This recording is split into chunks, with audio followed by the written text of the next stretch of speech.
16절까지인데요. 우리 새벽에 계속 요한복음 말씀 보고 있는데 빠진 본문을 오늘 수요일 날 좀 살펴보려고 합니다. 11장 1절부터 16절까지 우리 한 절씩 교독하겠습니다. 어떤 병자가 있으니 이는 마리아와 그 자매 마르다의 마을 베다니에 사는 나사로라. 이 마리아는 향유를 주께 붓고 머리털로 주의 발을 닦던 자로 병든 나사로는 그의 오라버니더라. 이에 그 누이들이 예수께 사람을 보내어 이르되 주여 보시옵소서 사랑하시는 자가 병들었나이다 하니 예수께서 들으시고 이르시되 이 병은 죽을 병이 아니라 하나님의 영광을 위함이요 하나님의 아들이 이로 말미암아 영광을 받게 하려 함이라 하시더라.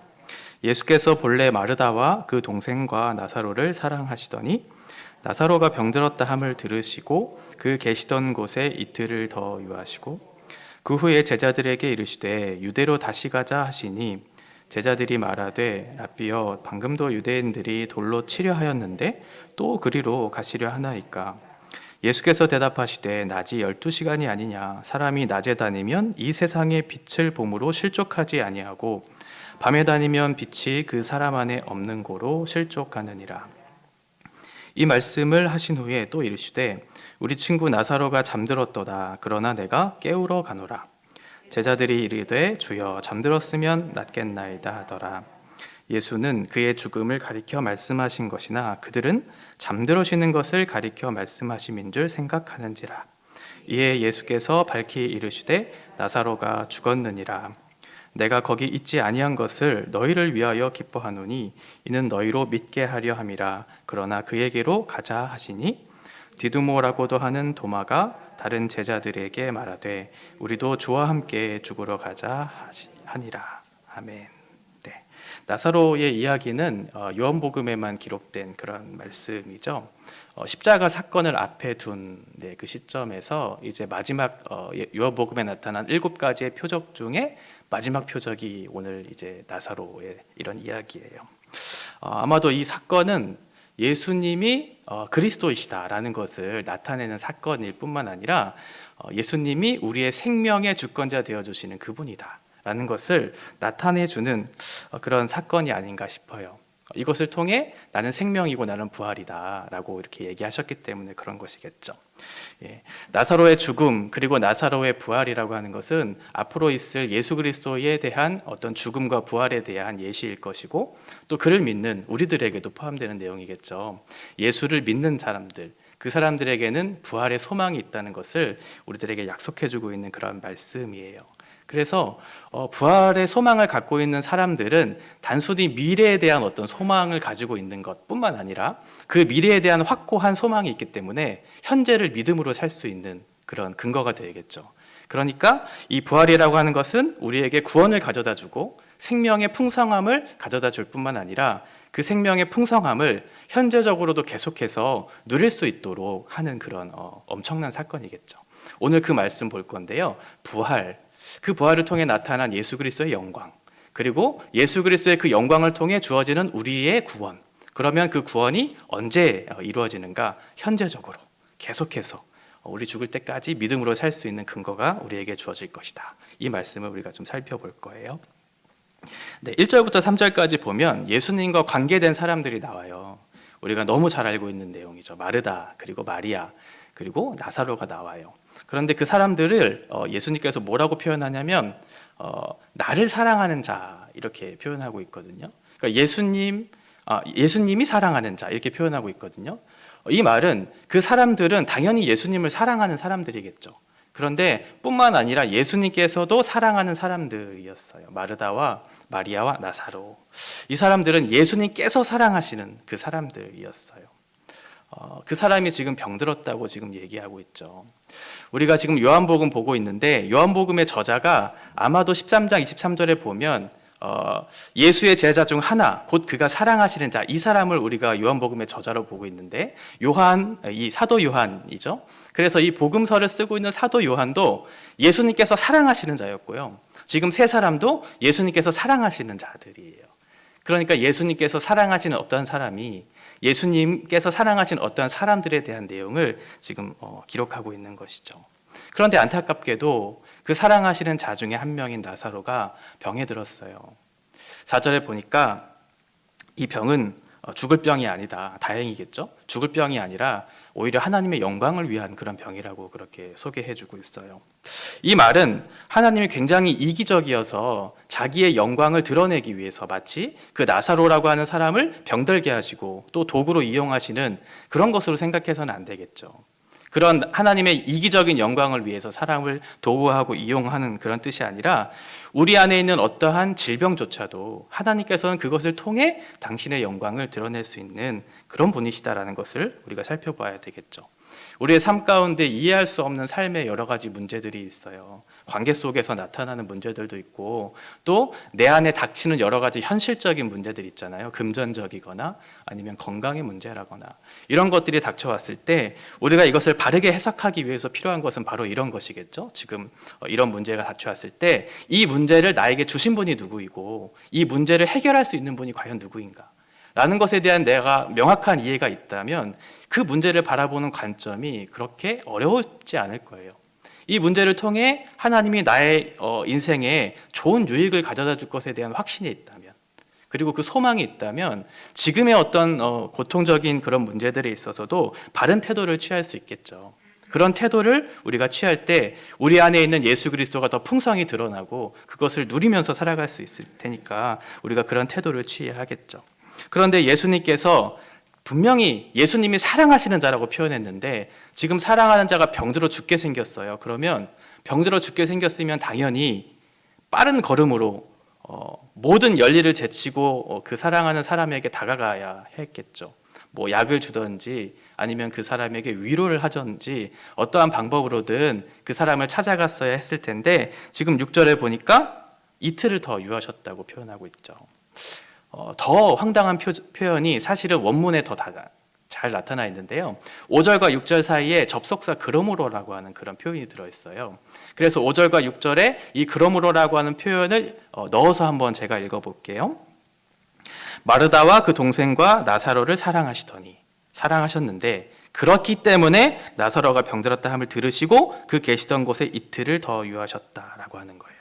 사랑하시면 당장 가서 병을 고쳐주고 또 위로하고 해야 할 텐데 오히려 사랑했기 때문에 예수님이 지체하셨다는 거예요. 이틀이나 지체하면서 그렇게 오히려 그 사람들의 애간장을 지금 녹이고 있는 거죠. 왜 안 오시는 거지? 지금 병들어 죽어가고 있는데 왜 안 오는 거야? 라고 하는 거예요. 이것은 의도적이겠죠. 분명한 목적이 있으니까 예수님이 이틀을 유하셨겠죠. 아무 생각 없이 아무런 의미 없이 예수님이 이틀을 유해야 되겠다라고 생각하시진 않았을 테니까. 그러니까 여기에 이틀을 유하셨다라고 하는 것은 분명한 목적이 있다는 거예요. 예수님이 왜 이틀을 유하셨는가라고 하는 거예요. 우리는 나사로가 부활할 것을 이미 알고 있잖아요. 그런 상태에서 이 본문을 대하면 그렇게 어렵지 않아요. 잘 이해가 될 수 있죠. 그런데 지금 제자들이나 이 말을 듣고 있는 제자들이나 당시에 당사자였던 누이들은 이 말을 들었을 때 잘 이해가 되지 않았을 거예요. 왜 예수님은 아무것도 행하지 않고 왜 찾아가지도 않으면서 저렇게 하고 있을까? 이해가 안 될 거예요. 그런데 예수님은 나사로를 냉정하게 지금 대하고 있는 것은 아니에요, 사실은. 나사로를 사랑한다고 분명히 얘기하셨잖아요. 사랑하셨기 때문에 이틀을 유했다고 지금 표현하고 있잖아요. 나중에 예수님께서 나사로를 찾아가서 나사로의 죽은 그 모습을 보면서 어떠한 감정을 표출하셨냐면 35절에 보니까 그 죽은 나사로를 보면서 눈물을 흘리셨다고 표현하고 있어요. 얼마나 사랑하셨으면 그 나사로를 보면서 눈물을 흘리셨을까? 그리고 뒤에 보니까 33절에 보면 그가 우는 것과 불쌍히 여겼다 이렇게 표현이 되어 있어요. 그 앞에 보면 비통이라는 표현도 나오거든요. 그러니까 예수님은 그 영혼을 보면서 굉장히 불쌍히 여기셨고 그것을 보면서 눈물을 흘리셨다라고 하는 거예요. 우리의 절망에 대해서 공감하시고 있는 것이죠. 죽음 앞에 비참하게 쓰러져 있는 그 영혼을 보면서 공감하시면서 눈물을 흘리시면서 마음 아파하고 계시다는 거예요.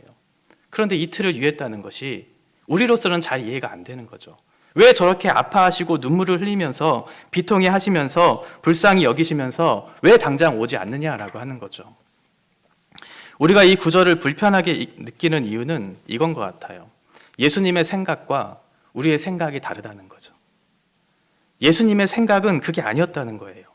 예수님이 나의 인생을 어떻게 끌고 가실지를 생각하는 것이 아니라 나의 인생이 어떻게 되어야 하겠지라고 생각하니까 예수님과 우리와의 사이, 이 차이를, 이 간격을 메꾸지 못하는 거예요. 지금 제자들도, 지금 누이들도 아마 그런 상태에 빠져 있었을 것이라 생각이 됩니다. 이틀을 유했다는 것, 이것은 내가 정한 시간의 때, 지금 이 누이들이나 나중에 누이들이 고백을 하거든요. 이 이틀의 시간을 이렇게 지체했다는 것은 내가 생각했을 때 이 문제가 해결돼야 되는 시점이 바로 이때인데 라고 하는 그런 생각이 있었던 것이죠. 그래서 뒤에 보시면 마르다와 마리아가 예수님이 찾아오셨을 때 이러한 고백을 해요. 21절과 32절에 똑같은 고백이에요. 주께서 여기 계셨더라면 내 오라버니가 죽지 아니하였겠나이다. 그러니까 지금 마르다와 마리아는 예수님에 대한 믿음이 없었던 것은 아니에요. 예수님이 그 자리에 있었으면 내 오라버니인 나사로는 죽지 않았을 것이라는 확신이 있어요. 믿음이 있어요. 그런데 문제는 뭐냐면 믿음은 있는데 그 믿음의 내용이 달랐던 거예요. 예수님에 대한 정확한 지식이 있으면 예수님의 의도를 잘 알고 예수님의 의도에 따라서 믿었을 텐데 지금 예수님의 의도와는 다른 방향으로 믿게 된 것이죠. 그러니까 믿음 자체가 없었던 것은 아니지만 믿음의 내용이 조금 달랐던 거예요. 제자들은 어땠는가? 제자들 보니까 7절에 한번 보시면 예수님께서 이렇게 제자들에게 얘기하세요. 다시 유대로 돌아가자 이렇게 얘기하거든요. 이전에 유대에서 큰 사건이 있었잖아요. 신선 모독에 대해서. 그래서 돌로 쳐 죽이려고 하는 그런 사건이 있었어요. 그러면 다시 돌아가자 했을 때 제자들이 어떻게 반응해야 될까요? 거기 가면 안 됩니다.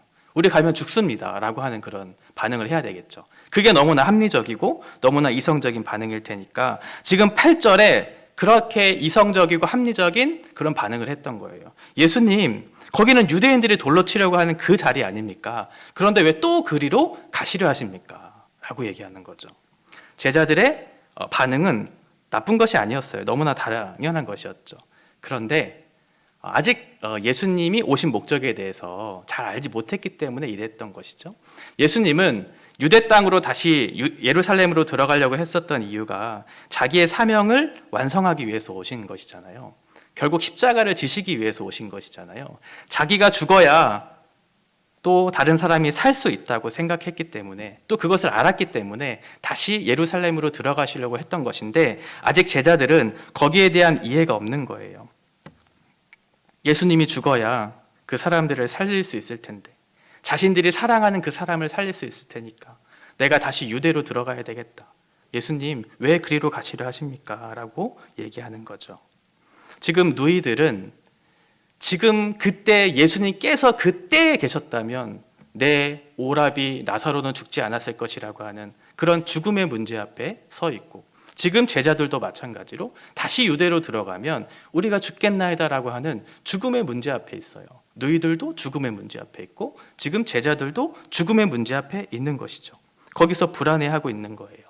예수님의 사역을 완성하기 위한 그런 이해가 없기 때문에 시간에 대해서 이틀이라고 하는 지체하는 그 시간에 대해서 염려하고 있고 그리고 유대 땅이라고 하는 장소에 대해서 염려하고 있는 지금 누이들과 제자들의 모습. 믿음이 없었던 것은 아닌데 바른 내용에 그런 이해가 없었던 거죠. 그러면 우리는 어떻게 해야 될까요? 예수님께서 우리에게 요구하시는 것은 무엇일까요? 예수님 믿고 따르라는 것이겠죠. 그래서 예수님이 9절과 10절에 이렇게 설명해 주시는 거예요. 낮이 12시간이 아니냐 사람이 낮에 다니면 이 세상의 빛을 보므로 실족하지 아니하고 그러니까 낮이 12시간이나 되는데 아직 낮인데 무슨 걱정을 하냐는 거예요. 낮이 12시간이다. 아직 시간이 남았다. 내가 너희와 함께할 그 시간이 아직 남았다. 세상의 빛으로 오신 예수 그리스도 그분이 너희와 함께 한다면 너는 그를 따르고 그의 말씀에 순종하며 따라가면 되는 것이지 그것을 뭐 그렇게 염려하느냐라고 얘기하는 거예요. 예수님은 아직 하나님의 뜻 그것을 완전히 다 이루시지는 않았거든요. 그러니까 하나님의 뜻을 이루시기까지 남은 그 시간은 아직 있다는 거예요. 그러니까 염려하지 말라고 얘기하는 것이죠. 이 말씀을 하신 후에 이제 본격적으로 예수님께서 자신의 영광을 위해 나타난 영광을 위한 그것이 무엇인지를 설명해 주시고 이틀을 유한 이유도 설명해 주시고 유대 땅으로 가고자 하는 그런 내용에 대한 설명들을 해 주세요. 11절에 보니까 이 말을 다 하신 후에 라고 이렇게 표현하고 있거든요.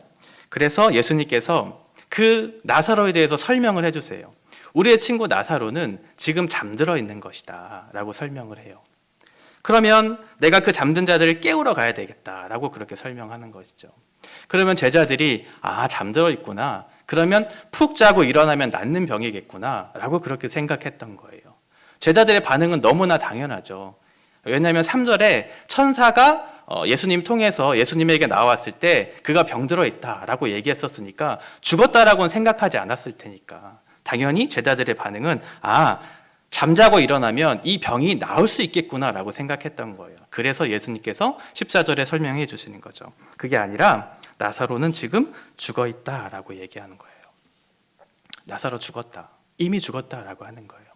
그런데 17절에 보시면 나사로가 이제 죽었다라고 하는 그 표현이 언제 일어났냐면 이미 나흘이나 지났다라고 표현돼요.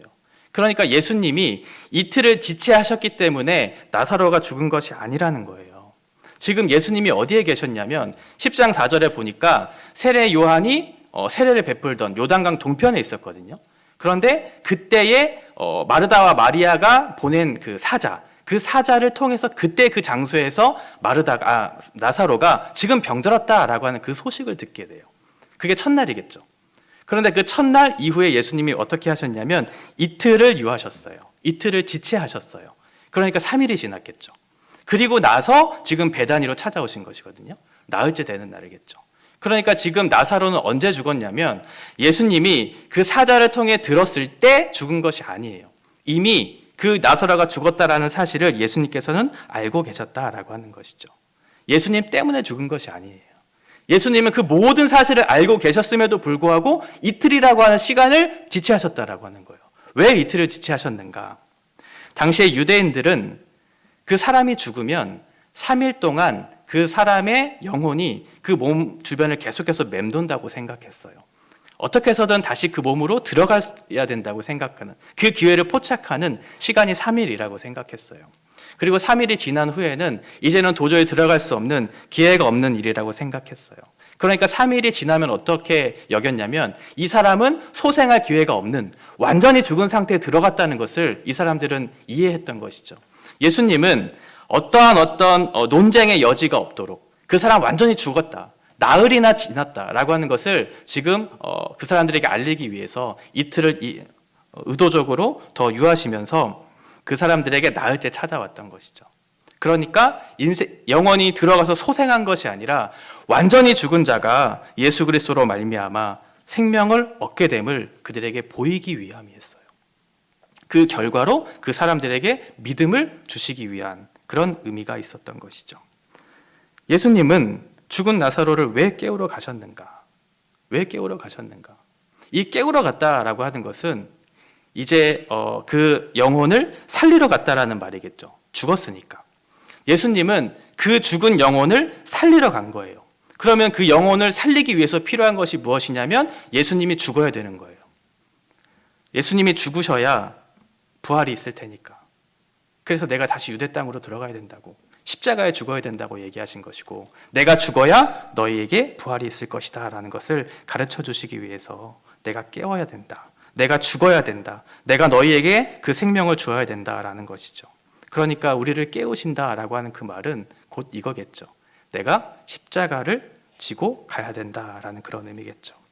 우리를 살리려고 예수님이 죽으러 가는, 내가 깨우러 갈게, 이 말은 내가 너를 살리러 갈게, 이 말은 내가 너를 살리기 위해선 내가 죽어야 돼, 내가 너를 깨우러 갈게는 내가 십자가에 죽을게 라고 하는 거예요.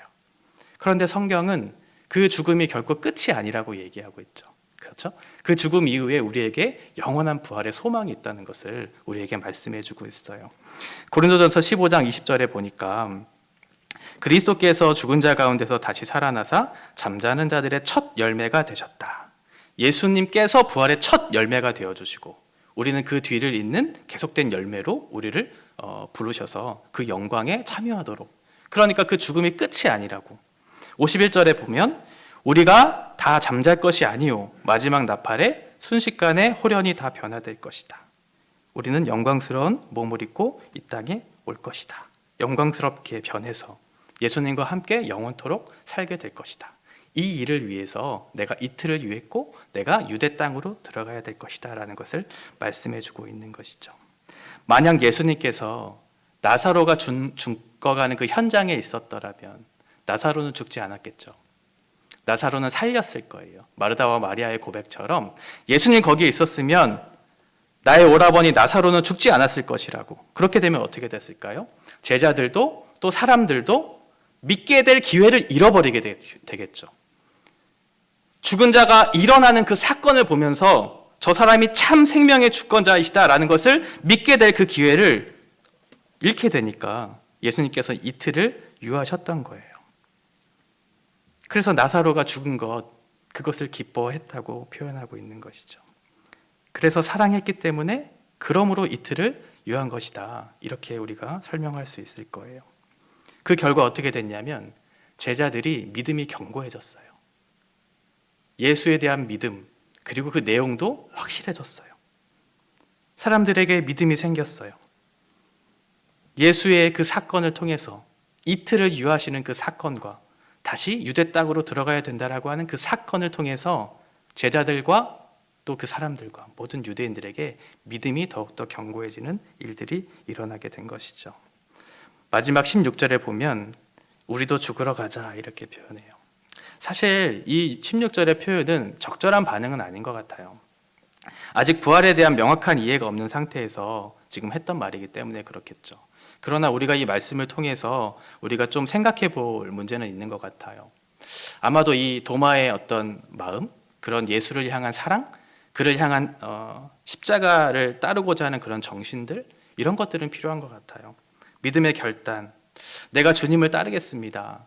내가 주님을 신뢰합니다. 내가 시간이라고 하는 장소, 시간이라고 하는 개념, 장소라고 하는 그런 개념들에 대한 이해도 없고 그것이 잘 이해가 되지는 않지만 나를 따르고 내가 믿는 예수 그리스도를 따르는 그런 믿음의 결단들을 요구할 때 내가 주님을 따르겠습니다. 예수님이 죽으러 가신다 한다면 나도 그 자리에 죽으러 가겠습니다라고 하는 그런 결단들이 우리 안에 있어야 되겠다라는 생각이 들었어요. 말씀을 정리해 보면 우리 인간은 모두 다 죽음을 향해 치닫고 가 있는 사람들이죠. 절망을 향해 치닫고 있는 그 길을 계속해서 달려가고 있는 우리들이에요. 그 길을 멈추게 할 수 있는 유일한 분은 예수 그리스도죠. 그리고 그 방법은 우리 죽음을 대신한 죽음이겠죠. 내가 깨우러 가노라고, 내가 십자가에 죽으러 가노라고. 그래야 예수 그리스도의 영광이 그 가운데 나타날 것이기 때문에 그렇고 그 일을 통해서 우리의 영혼이 구원을 받을 것이기 때문에 그래요. 예수님이 깨우러 간다라고 하는 것은 단순히 우리를 흔들어 깨운다라고 하는, 구원을 내가 너에게 베풀어 줄게라고 하는 그런 의미로서가 아니라 내가 다시 유대 땅으로 들어가서 십자가에 져서 그 생명의 부활을 너에게 주기 위한 그런 목적으로 내가 너를 깨우러 간다라고 하는 그런 것을 우리가 생각해 본다면 예수님의 사랑이, 예수님을 우리를 향한 그 공감하는 마음이 얼마나 컸다라는 것을 기억하게 되겠죠. 우리를 향해서 슬프게 울으시고 우리의 마음에 공감하시고 울분을 토하시면서 우리를 불쌍히 여기는 그 예수의 마음을 통해서 내가 너를 깨우러 간다고, 내가 너를 위해 십자가를 지러 갈 것이라고 그렇게 말씀하고 있는 예수님의 사랑이 우리 안에 이 말씀을 통해 부어질 수 있기를 바랍니다. 예수님께서는 그가 사랑하시는 자 나사로에게 생명의 부활을 주셨던 것처럼 그 부활의 영광이 우리들에게도 주어질 것이라고 말씀하고 있어요. 그리스도인들에게 생명이 주어질 것이라고. 그리고 그 부활의 소망이 단순히 미래에 대한 소망이 아니라 현재를 살 수 있도록 우리를 부르실 것이라고 말씀하고 있어요.